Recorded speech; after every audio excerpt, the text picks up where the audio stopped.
on a lower mark than he was when, I believe, when he ran in the Hennessy.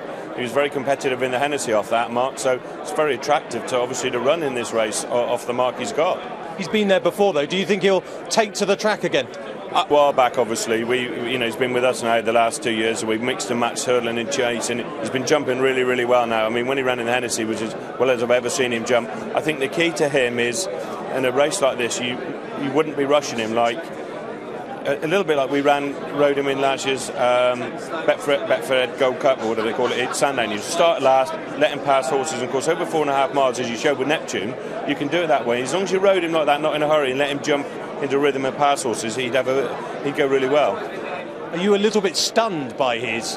Of course, his weight is a big weight, but it's in relation to his handicap rating, and in relation to that, it's a low weight. Well, he's basically thrown in on his handicap mark on his form. You think he won a Grade 1 the last day, beating the horses he did. It's a big invitation to run, and if ever there's a race that you think you're well in, and this is a race for him. So my view is that's got to be our number one priority. I've taken him out of the Gold Cup today because I don't want to be tempted to run him out.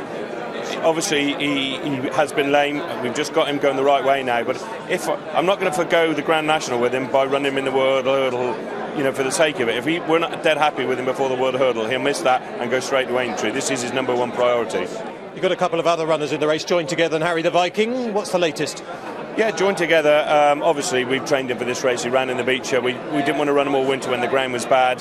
He's due to go to Doncaster in a fortnight's time. Hopefully we'll find some better ground for him, and then obviously he will then run in the race. I mean, he's to me the ideal horse for it. He's staged, he's got a little bit of class, wants better ground, and as he showed in the Beecher chase, he doesn't mind jumping around there. Harry the Viking, obviously, Sir Alex Ferguson, he likes to beat Liverpool, perhaps he'd like to win there as well. Well, Harry the Viking, he's one of those horses struggled in the bad ground this winter. He likes decent ground, he'll stay. He was second to beat a length by T for free in the 4 mile chase last year on good ground. So, we've minded him, he'll have one run somewhere beforehand, be at the bottom weights. And of course, while you're talking about Sir Alex Ferguson, you wouldn't rule out what a friend, he's a high class horse, he's been off for a while, due to run soon. Ran moderate in the race 2 years ago, but basically he'd had a very hard race in the Gold Cup, and in hindsight we shouldn't have run him. I think if you have a hard race in the Gold Cup, you're not going to be running well in the Grand National. Obviously you're the winner of the race 12 months ago.